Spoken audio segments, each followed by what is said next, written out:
అమ్మవారి యొక్క కథ. బెజవాడలో వెలిసిన కనకదుర్గమ్మ పాట ఎలా వెలసింది, ఎలా తానకమయ్యింది, విజయవాడలో ఎంత అభివృద్ధి అవడానికి విజయదుర్గే కారణమంటారు. అమ్మవారు తన జాలారి వీధుల్లోనికి వెళ్ళేసరికి ఆ నదిని దాటించడానికి జాలారితో పరిచయము. జాలారి అమ్మవారిని తెలుసుకోలేక ఇష్టపడతాడు. ఇటువంటి సన్నివేశమే ఈ అమ్మవారి యొక్క కథ. ఈ కథని ఎవరైతే వింటారో, పాడుతారో సకల దోషంలో నివృత్తం అవుతాయని పెద్దలు వాచ.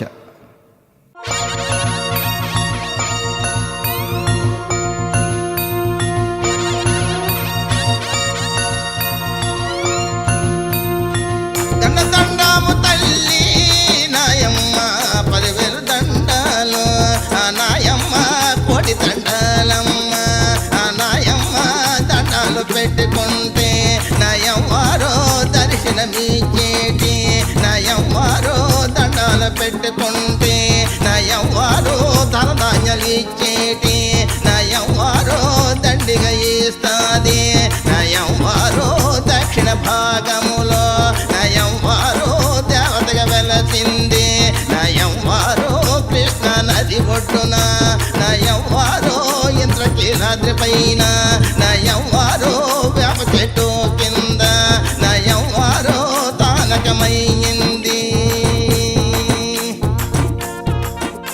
దక్షిణ భారతదేశములో బెజవాడలో వెలిసిన కనకదుర్గమ్మ వెలిసింది. శక్తి స్వరూపిణి, ముక్తిదాయిని. అమ్మ అంటే పలికేటి తల్లి దక్షిణ భారతదేశములో దేవతకు వెలిసింది. వినండి. వేప చెట్టు కింద నయవారో తానకమైంది, నయవారో చెట్టు బెండేమో, నయవారో నిలిచిపోయింది, నయవారో ఎండలో ఎండింది, నయవారో వానలో తడిచింది. నా దుర్గమ్మ బ్రిటిష్ తెల్లదొరలో, నా దుర్గమ్మ దేశాన్ని పాలించి ఆ తెల్లదొరలో దేశంలో సంపదంతా ఆ తెల్లదొరలో దోచుకుపోతున్నారు. ఆ తెల్లదొరలో ఆ సమయములోన నా దుర్గమ్మ కలలో కనిపించి ఆ దుర్గమ్మ గుడి కట్టమని ఆ దుర్గమ్మ కలలో కనిపించి. బ్రిటిష్ వారికి కలలో కనిపించింది. తల్లి యొక్క రూపాన్ని చూసి భయపడి లేచినారు. అమ్మవారిని పట్టించుకోలేదు. అప్పుడు తన శక్తి ఏమిటో చూపించింది. వినండి. కృష్ణ నది పైన ఆ తెల్లదొరలో వంతెన కట్టినారు, ఆ తెల్లదొరలో రైలు రోడ్డేసి, ఆ తెల్లదొరలో గూడ్సు బండేమో ఆ తెల్లదొరలో నడిపించిపోయినారు. ఆ బలదొరలో బండి కదలాలేదా, ఆ తెల్లదొరలో భారతదేశం నుండి ఆ తెల్లదొరలో సరుకులు పంపినారా, ఆ తెల్లదొరలో అన్ని బాగున్నవి, ఆ తెల్లదొరలో పండెందుకు కదలలేదు, ఆ తెల్లదొరలో కారణం తెలియలేదు, ఆ తెల్లదొరలే ఇంజనీరులంతా ఆ తెల్లదొరలో తలలో పట్టుకున్నరా, నా ఎవ్వరు మెరుపుల కనిపించి. అమ్మవారి యొక్క మహిమ తెలుసుకుని దండం పెట్టుకున్నారు. అమ్మా, నీవేంటో తెలుసుకోలేకపోయాము, నీ గుడి కట్టిస్తాము.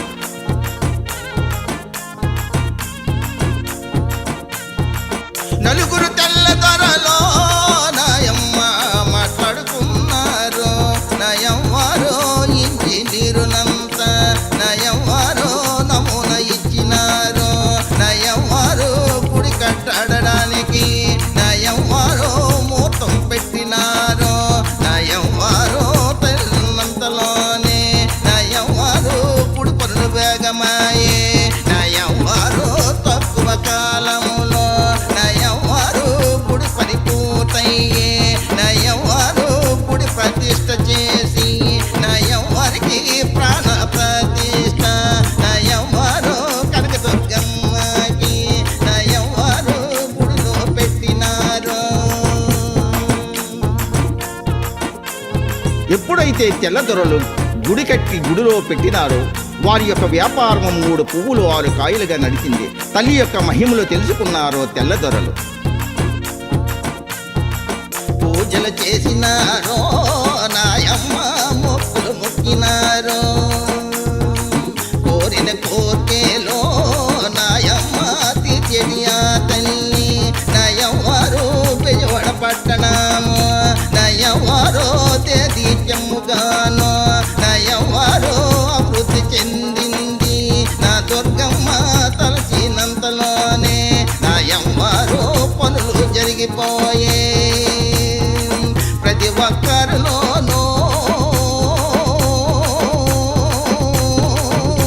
నయవ్వారో నమ్మకం కలిగింది నయవ్వారు పూజలు చేసినారు నయవ్వారికి దీపం పెట్టినారు. అమ్మవారు వెలసి నుండి కాళింగ మన్యరాజు కొలిచేవాడు. కొంతకాలం తర్వాత అంతర్ధానమయ్యాడు. అప్పటి నుండి అమ్మవారికి పూజలు చేసిన వాడు నాథుడు లేకపోయాడు. నిన్ను కొలిచిన వాడో నాయమ్మ కాళింగ మన్యరాజు నయవ్వారో కాలమైపోయినాడు నయవ్వారు పూజలు కరువయ్యే నయవ్వారో దీపం పెట్టలేదు నయవ్వారికి ధూపములు లేవు మంగళవారము నాడో నయవ్వారికి నైవేద్యము లేదు నయవ్వారికి పాయసన్నము లేదు నయవ్వారికి పాలన తగ్గిపోయే నయవ్వారికి ఉత్సవాలు లేవు నయవ్వారికి ఊరేగింపు లేదు నయవ్వారు ఒకనొక రోజున నయవ్వారు గుడి బయటకొచ్చి ఆలనా పాలన లేని గుడిలో నేను ఎందుకుండాలని అమ్మవారు బయటకొచ్చింది. అమ్మవారు బయటకొచ్చేసరికి కట్టిన చీర చిరిగి ఉన్నది, తొడిగిన రవిక చిరిగి ఉన్నది. ఎలా అని పిఠాపురంలో సాలివాడికి కబురు పంపించింది. పిఠాపురములో నాడా సాలన్న చేరున్న రవికున్న నా సాలన్న నేసి తీసురారా నా సాలన్న కట్టిన చేరేమో నా సాలన్న తిరిగిపోయింది నా సాలన్న తొడిగిన రవికేమో నా సాలన్న తిరిగి ఉన్నది చేరున్న రవికున్నో నా సాలన్న నేసి తీసురారా నా సాలన్న ధనము ఇస్తానురా నా సాలన్న డబ్బు ఇస్తానురా నా సాలన్న మాట వినవయ్యా నా సాలన్న వేగము రావయ్యా.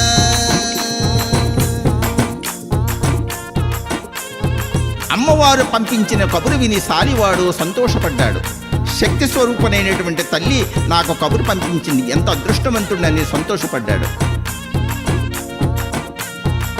దండము తల్లి నాయమ్మ 10,000 దండాలు నా సాలన్న ఆదివారము పూట నా సాలన్న తలంటికి స్నానమాడి నా సాలన్న ధూప దీపము పెట్టి నా సాలన్న దండం పెట్టినాడా నా సాలన్న పెట్టిలో డబ్బులేమో నా సాలన్న పట్టుకున్నాడా తూర్పు దిక్కున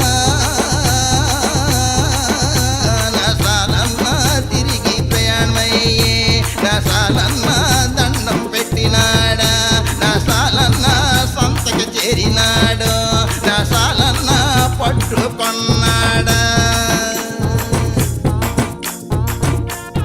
ఏకదృష్టితో అమ్మవారి ధ్యానముతో మండుటెండలో నడుచుకుంటూ ఒక మర్రి చెట్టు కింద మూట కింద పెట్టి విశ్రాంతి తీసుకున్నాడు. అమ్మవారిని ధ్యానం చేశాడు. పట్టుకొని సాలన్న వడివడిగా నడిచినాడు నా సాలన్న వైశాఖ మాసములో నా సాలన్న గ్రీష్మ ఋతువులోన నాయమ్మరో ఎండలు మెండుకుండే నా సాలన్న కాలు కాలుతున్నాయి నా సాలనకి గొంతెండిపోయింది నా సాలన్న మండుటెండలోన నా సాలన్న నడిచి వచ్చేడు నా సాలన్న ఇంటికి చేరినాడా నా సాలన్న కాలు కడిగినాడు నా సాలన్న దేవుడు గదిలోన నా సాలన్న పట్టు ఉంచినాడా నా సాలన్న విశ్రాంతి తీసినాడా. మొన్నాడు ఉదయాన పట్టు సరిచేయడానికి సిద్ధమయ్యాడు. చిక్కులు తీసి పట్టు సరిచేసినాడు.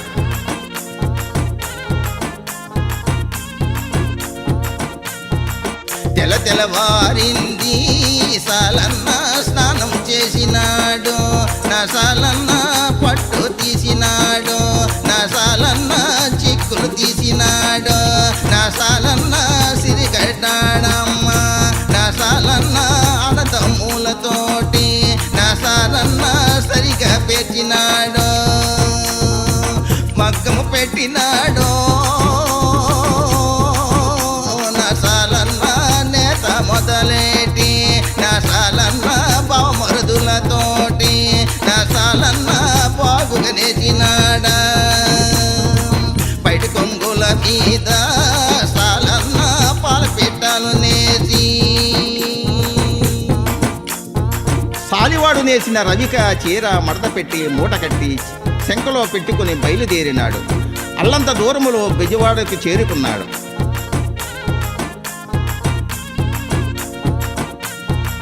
అలంత దూరములో నాయమ్మ అమ్మవారు కనిపించే, నా సాలన్న సంతోషమైనాడా, నా సాలన్న దండం పెట్టినాడా, నా సాలన్న దండం పెట్టినాడా, నా సాలన్న చెరును రవికుమ్మ, నా సాలన్న తల్లికి అందజేసి, నా సాలన్న మూటలు ధనమేచి నా సాలనికి దీవించిపోయింది. దారిల మూటెప్పకో నా సాలన్న ఇంటికి ఎల్లవయ్యా, నా సాలన్న దారిల మూటెప్పకో నా సాలన్న చెప్పి మాయమయ్యే, నయవారు సంతోషమైనాడా. అమ్మవారు దారిలో మూట ఎప్పువద్దని చెప్పింది. అయినప్పటికీ కూడా ఆశ కలిగినటువంటి సాలన్న మూట విప్పగానే ధనమంతా కూడా నల్లబొగ్గులుగా మారిపోయినాయి. సాలన్న దుఃఖిస్తున్నాడు. దండము తల్లి